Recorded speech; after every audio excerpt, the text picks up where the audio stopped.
वो है स्वतंत्रवीर सावरकर को भारत रत्न देने में देरी क्यों हो रही है? उस समिति में मैं नहीं हूं,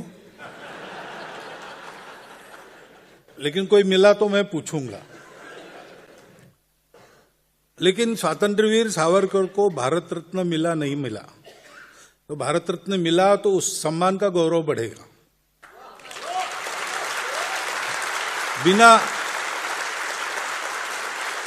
बिना उस सम्मान के ही वो लाखों करोड़ों हृदयों के सम्राट बने हैं।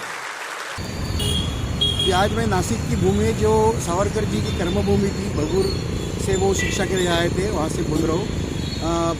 जो मोहन भागवत जी से मैं पूर्णतः सहमत हूँ, क्योंकि अगर स्वतंत्रवीर सावरकर जी को भारत रत्न दी जाए तो इससे इस पुरस्कार की गरिमा बढ़ेगी।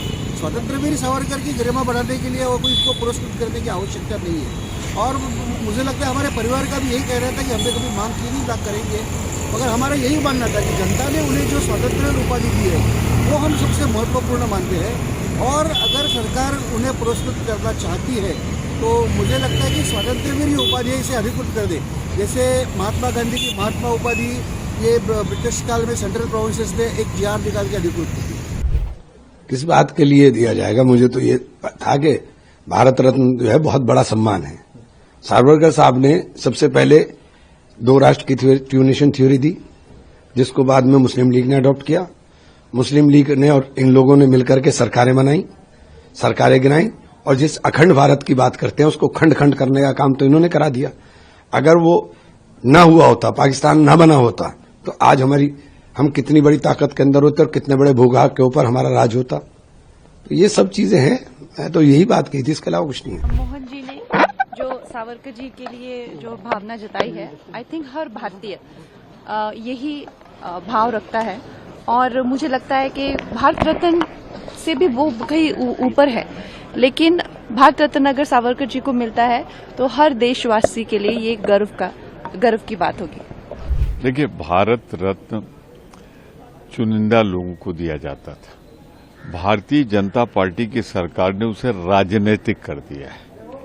जहां चुनाव होता है, अब लिस्ट निकाल के देख लें, पद्म अवार्ड उधर ही चले जाते हैं। तो एक तरह मिला के इसका राजनीतिकीकरण हो गया है। ये ठीक नहीं है।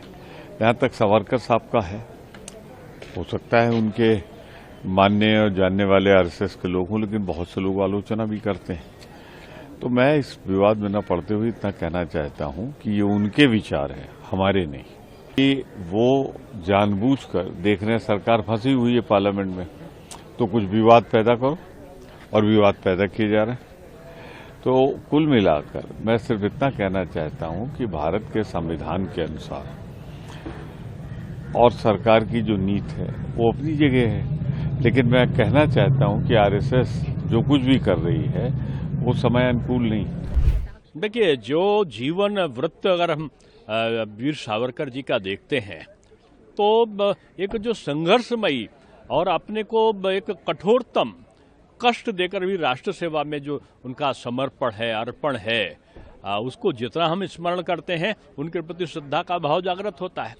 देश की आज़ादी ऐसे नहीं मिली है कि एक गाल पे चापड़ मार दो तो दूसरा गाल आगे कर दो, उससे नहीं, उससे भी है, अहिंसा से भी है, लेकिन उन वीर क्रांतिकारी लोगों से भी है जिन्होंने अपने को अंग्रेजों के सामने खड़ा करके और लोगों को संगठित करके और एक तरीके का उनको पराजित करने की भावना से लोगों को जो खड़ा किया, उनमें से एक नाम सावरकर जी का है।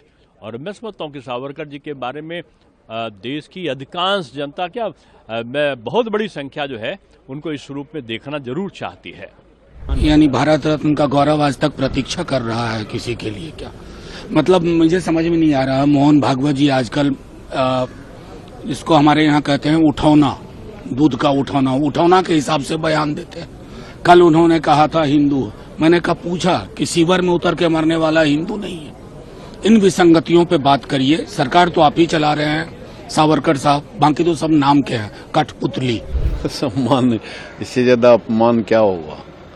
कोई नहीं हो सकता। जिसने देश में भेद पैदा करने का, द्वेष पैदा करने का काम किया है, अगर भारत रत्न ऐसे लोगों को दिया जाएगा तो फिर भारत रत्न की भी वैल्यू खत्म हो जाएगी।